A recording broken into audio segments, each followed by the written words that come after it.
आई आणि वडील ही आपल्या आयुष्यातली अशी तीर्थक्षेत्र आहेत की ती नसतील तर आपलं अस्तित्वच संभवत नाही.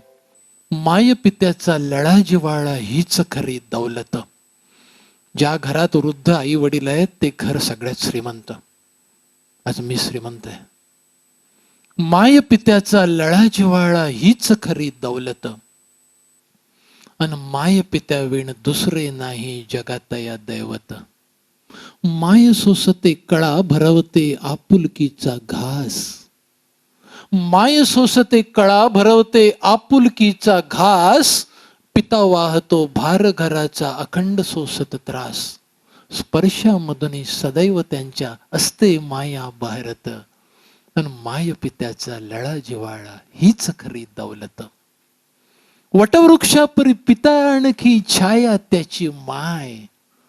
दोघे एकरूप झालेले असतात संसाराच्या शेवटी, त्यांना कधी वेगळं करू नये. एक भाऊ म्हणतो आईला माझ्याकडे ठेवतो, दोघांचा भार मला सोसत नाही. दुसरा भाऊ म्हणतो बाबांना माझ्याकडे ठेवतो, काही दिवस झाले की त्यांना इंटरचेंज करू. वटवृक्षापरी पिता आणखी छाया त्याची माय. प्रेम वाचून त्यांना दुसरे हवेच असते काय. आपुलकी विण कधीही त्यांना ठेवू नये वंचित. अन माय पित्याचा लळा जिव्हाळा हीच खरी दौलत. शेवटचा अंतरा तुमच्यापैकी प्रत्येकासाठी आहे. तुमच्यापैकी प्रत्येकाच्या आई वडिलांकरता आहे. लक्षपूर्वक ऐका. पैसा असतो चंचल येतो जातो ही कैकदा. पैसा असतो चंचल येतो जातो ही कैकदा. पण आई आणि बाप लाभतो जन्मातून एकदा.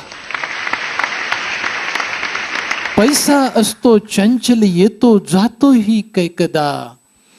पण आई आणि बाप लाभतो जन्मातून एकदा.